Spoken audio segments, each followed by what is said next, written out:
nesse último domingo, toda a cristandade esteve celebrando o dia da Bíblia. Há um cântico muito antigo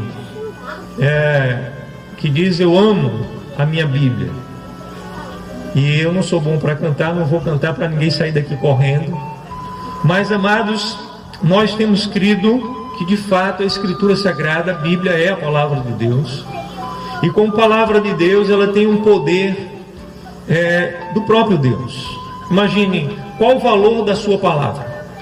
Se você empenhar a palavra e você é uma pessoa de palavra, a sua palavra tem valor. Você concorda comigo?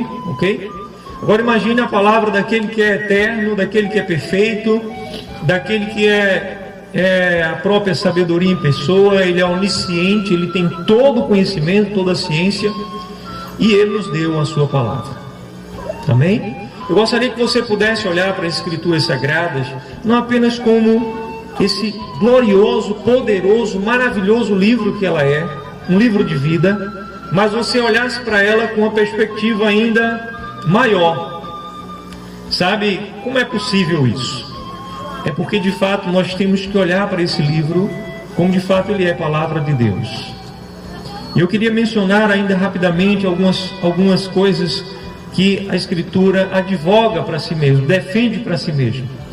Primeiro, dos personagens da Bíblia, aquele que mais citou a Bíblia foi o nosso Senhor Jesus.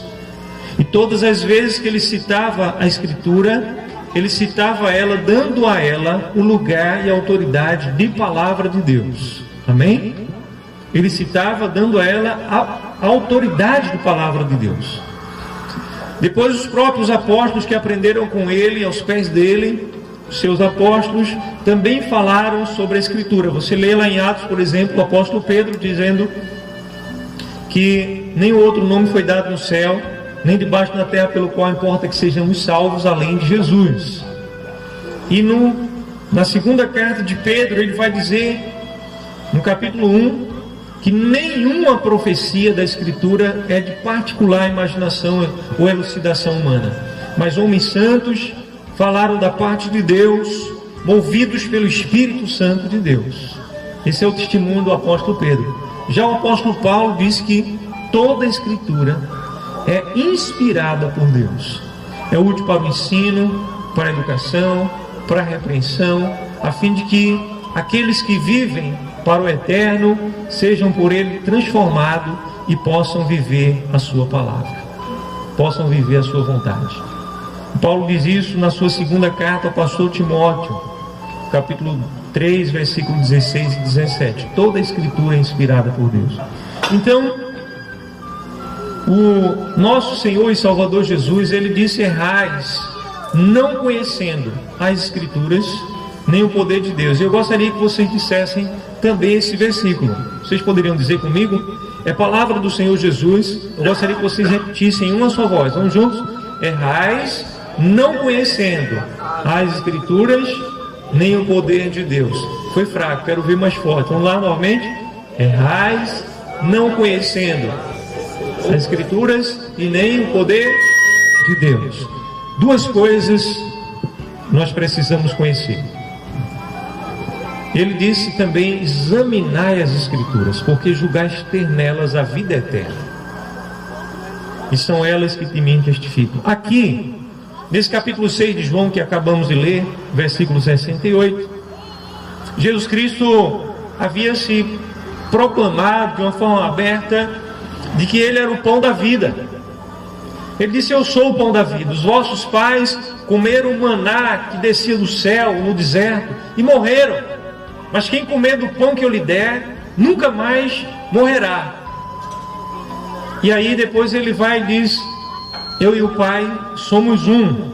Eu sou o pão vivo que desceu do céu. Eu sou o pão vivo. Os homens pegam em pedras para o apedrejar. Muitos dos seus discípulos o abandonam. Aliás, ele chegou até milhares de seguidores que o abandonaram nessa ocasião aqui, como registra o evangelista no capítulo 6. E só ficaram os 12 apóstolos. Ele se volta para os 12 e diz: vocês também não querem ir embora? E ali então que Pedro por ser mais espontâneo, ele vai dizer exatamente o que nós lemos no versículo 68. Para onde iremos nós? Se só tu tens as palavras de vida eterna. Para onde iremos nós? Amém? Eu gostaria que essa pergunta que o apóstolo Pedro fez, ela pudesse também ecoar no teu coração nessa hora, nesse momento de confraternização, nesse momento de alegria, nesse momento em que estamos agradecidos ao Criador, você pudesse também refletir, considerar para onde iremos, se somente Ele tem as palavras de vida eterna.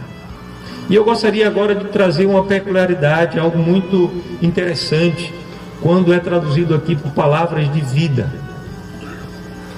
Aqui essa expressão de vida vai adjetivar o termo palavra, né? Vai dar qualidade. Que palavra é essa? Palavra de vida. Foi isso que Pedro disse. Mas a gente sabe qual a palavra original lá no grego koiné do Novo Testamento? É a palavra zoe, que significa a vida de Deus. Somente Ele, o Messias, somente Ele tem as palavras que nos traz a vida de Deus para a nossa vida. E eu gostaria agora de trazer você um passinho à frente, quando Ele disse: eu vim para que vocês tenham vida e a tenham em abundância. Ele estava falando, gente, não é só, ele não usa ali o termo bio, né, de biologia, de bioquímica, o prefixo grego que significa vida orgânica. Ele usa ali uma expressão para falar dessa vida de Deus. É o zoe, a vida de Deus.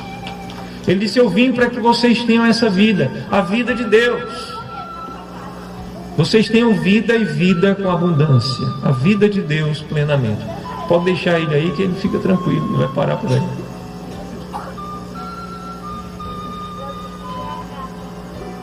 Todo mundo já conheceu que ele é tranquilo.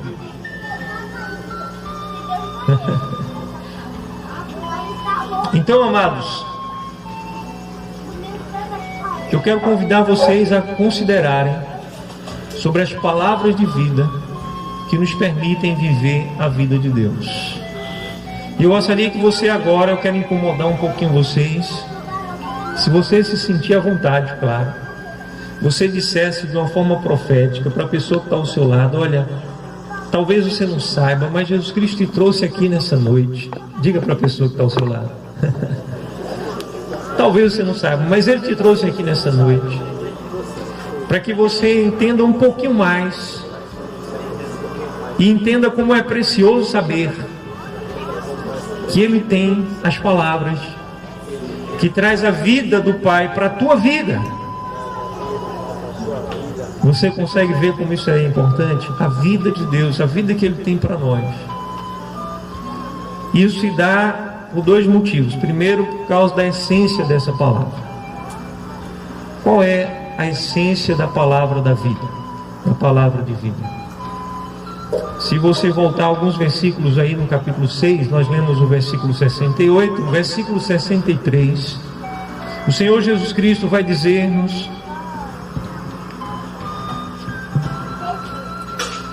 a carne para nada se aproveita. Ele não está falando ali da carne que estão assando ali, daqui a pouco a gente vai comer, gostosa, não.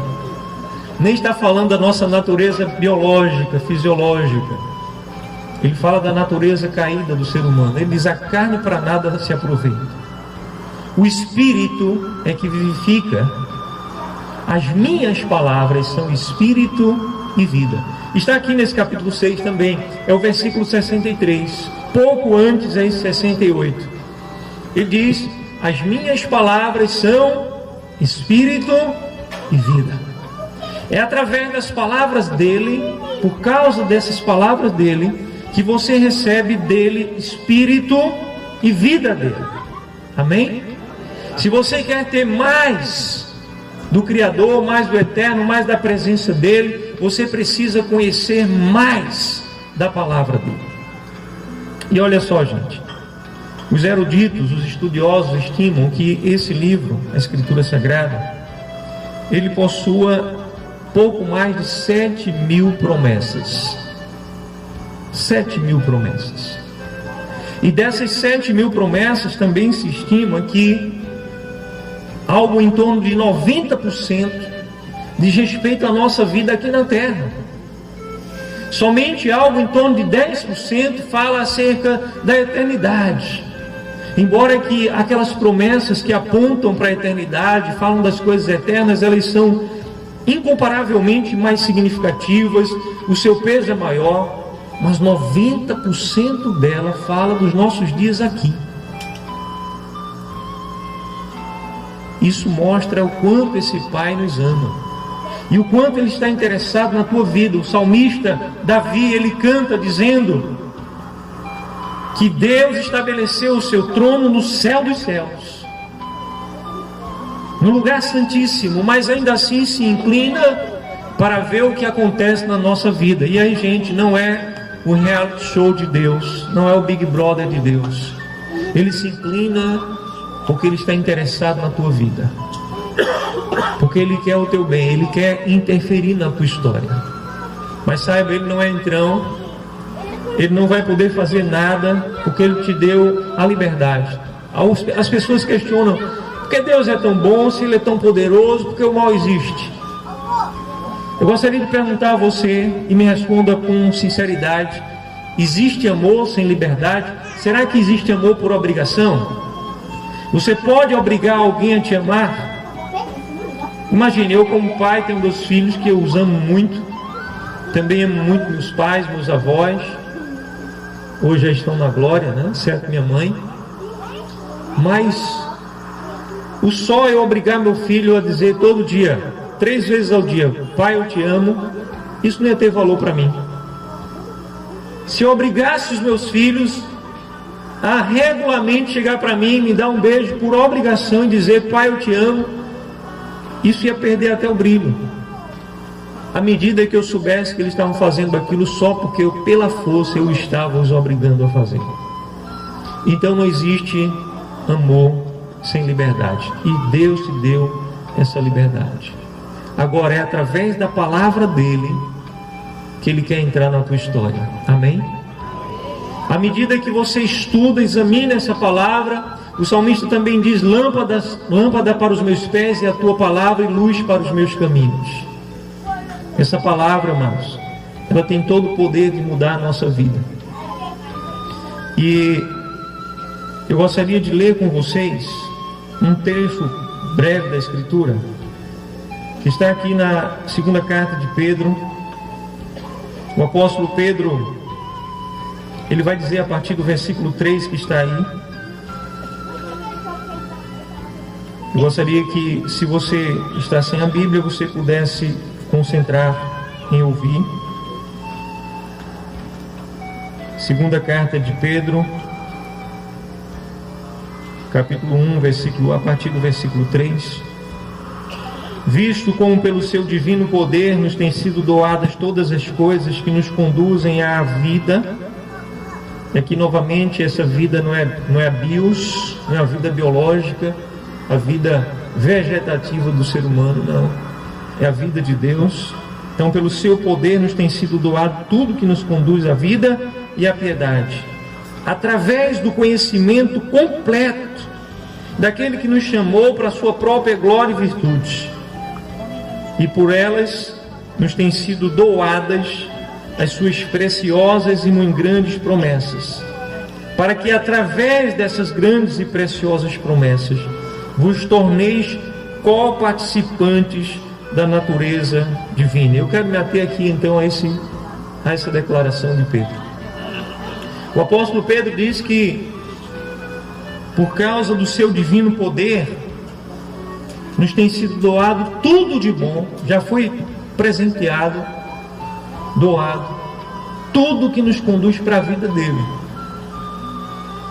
E depois ele vai dizer que através dessas coisas que já nos foram doadas, também nos tem sido doadas as suas preciosas e muito grandes promessas.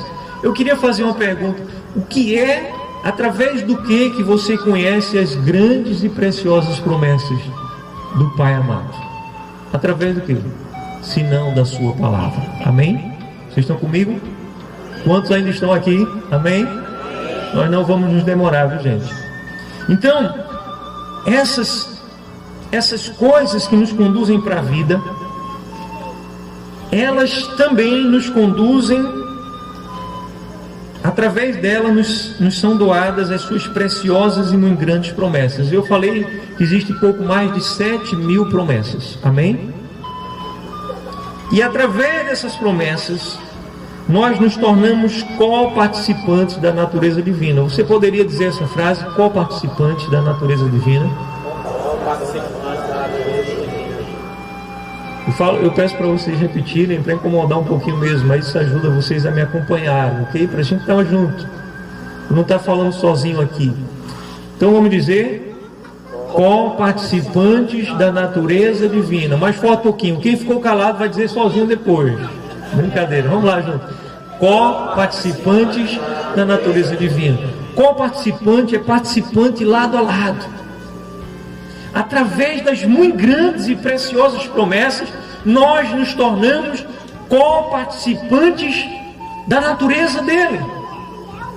Você consegue parar um pouco e refletir que coisa grande é essa?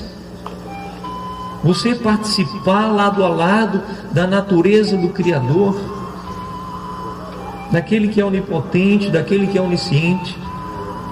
Ele deseja participar com você a essência dele, o próprio Espírito dele. Amém? O próprio Espírito. Mas isso só é possível através da palavra dele. E agora a gente está avançando um pouquinho mais. Eu quero dar um outro passo. Eu quero chamar a atenção de vocês para o que está escrito lá em Hebreus capítulo 11, versículo 6. Em Hebreus 11 diz, versículo 6, de fato, sem fé é impossível agradar a Deus. Porque é necessário, é indispensável que aquele que se aproxima de Deus creia que Ele existe e que Ele é o recompensador, o galardoador daqueles que o buscam. Amém? Então veja, de fato, sem fé é impossível agradar a Deus. Algumas pessoas às vezes chegam para mim e dizem, bispo, eu gostaria que você orasse por mim para que a minha fé aumentasse, se desenvolvesse. A oração é importante, mas o meio que o Pai estabeleceu para que a tua fé se torne verdadeira, se torne real, esse meio chama-se a palavra. Amém? Lá em Romanos capítulo 5, versículo 17 está escrito que a fé vem, ela não vai, ela vem por ouvir, mas ouvir da palavra de Deus. E esse ouvir, gente, é mais do que escutar.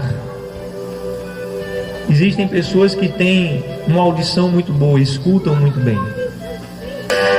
Eu acredito que todos vocês estão escutando bem. Isso foi programado para vocês se acordarem. Todos escutam bem, mas ouvir, há quem não escute nada, quem esteja totalmente sem audição, mas consiga ouvir a palavra de Deus. Ouvir é tornar ela parte de você.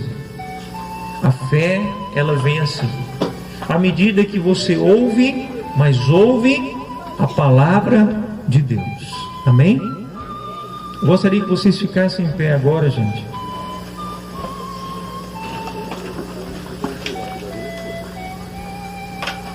Segunda Coríntios capítulo 1, versículo 20.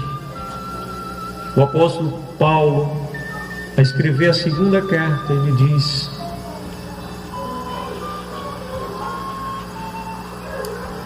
quantas são as promessas de Deus?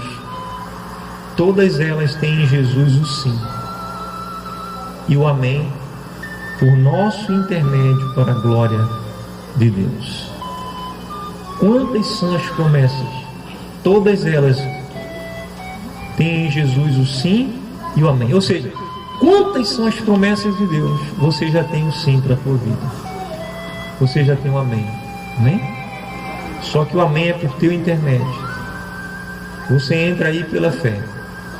Eu quero dizer a você também que todas as promessas, a fé não é uma moeda espiritual, A fé é uma condição que Ele estabeleceu para que de graça, 0800, Ele te torne participante da natureza dele.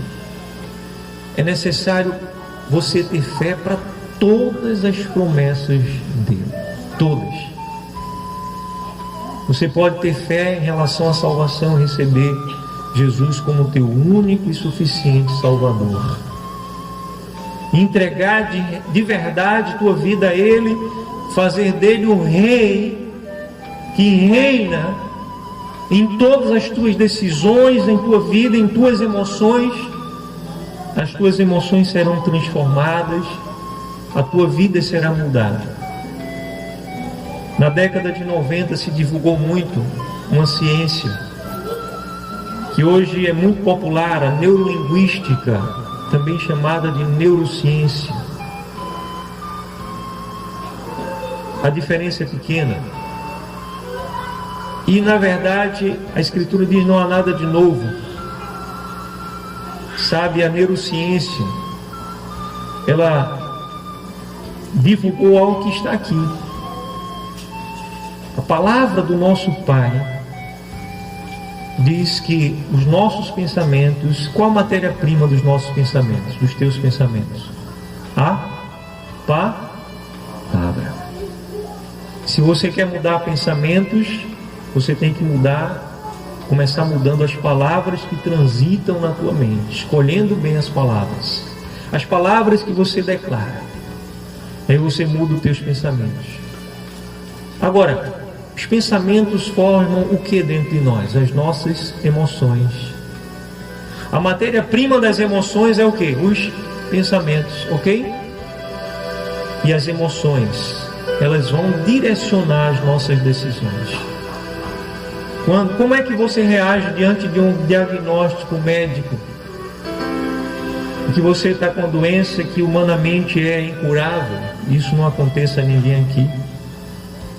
Como você reage? Você tem paz suficiente? A palavra já te preencheu suficientemente?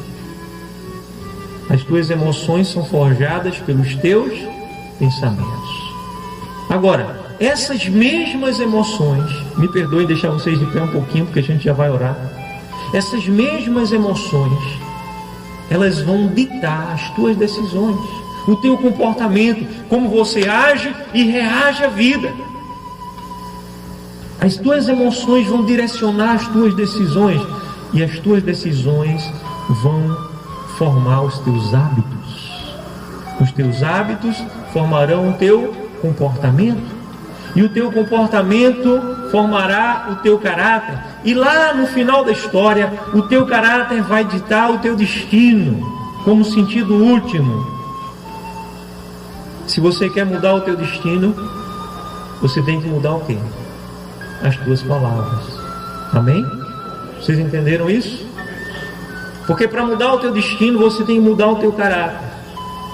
Mas não se muda caráter como alguém usa a expressão regeneração, que a Escritura usa de uma forma totalmente diferente. Diz assim: olha, fulano ficou 10 anos cumprindo pena e está regenerado para voltar para a sociedade. A Escritura fala de regeneração em outro nível, fala de um milagre de vida que só Ele pode operar naqueles que creem. Mas para mudar comportamento, caráter, é preciso mudar comportamento. Para mudar comportamento é preciso mudar hábitos. Para mudar hábitos é preciso mudar emoções.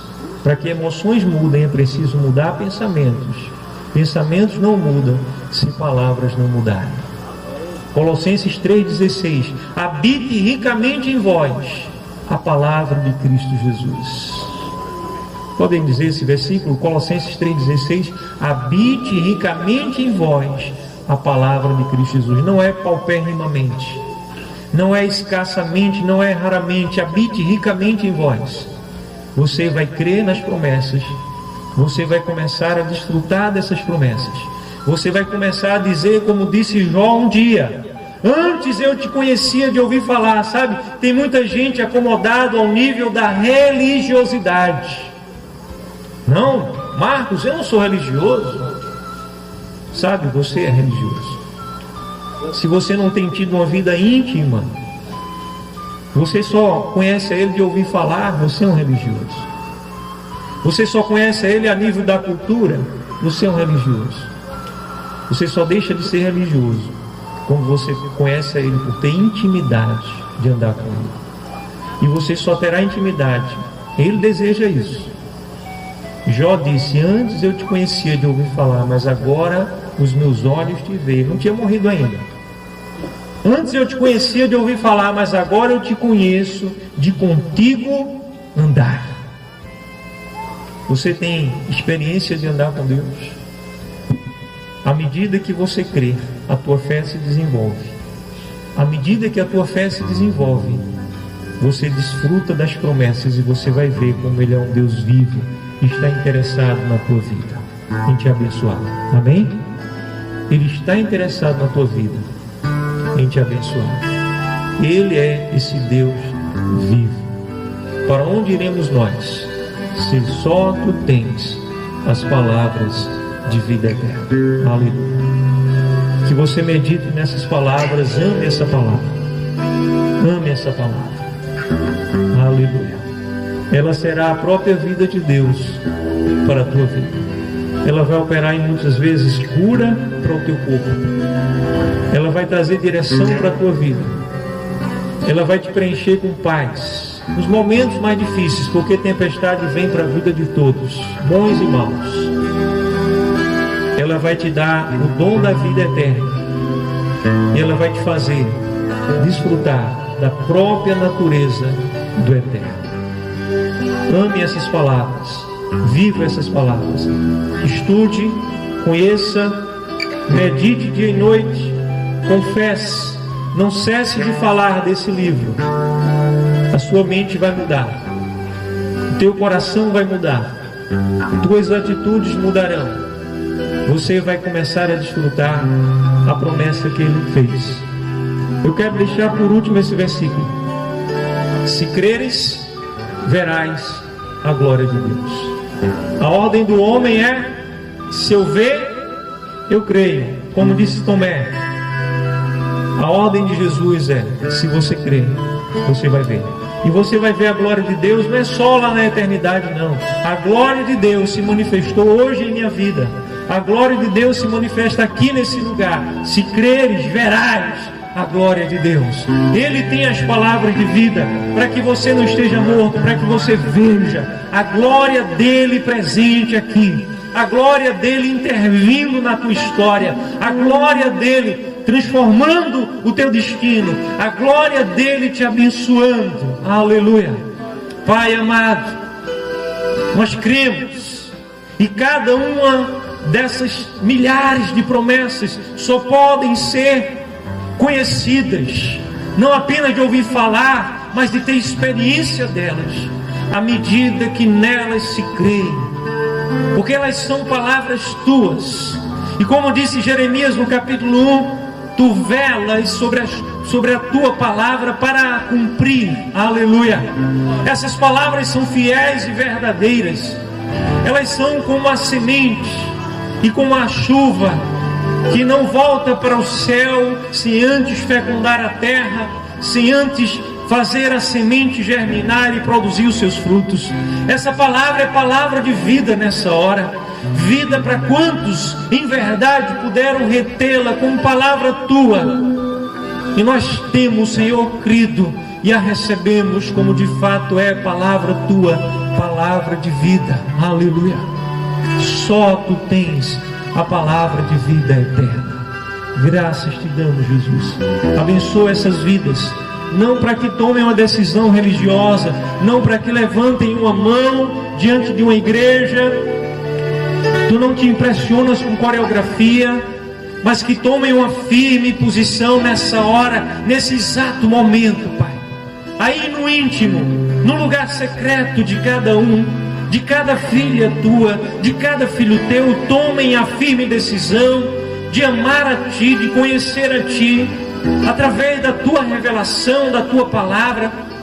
Nós erramos quando não conhecemos a Tua palavra e o Teu poder. Que cada um aqui seja despertado nessa noite por essa graça e virtude para conhecer Tua palavra e Teu poder, Pai. E assim estaremos dentro a Deus nessa noite. Tome essa decisão.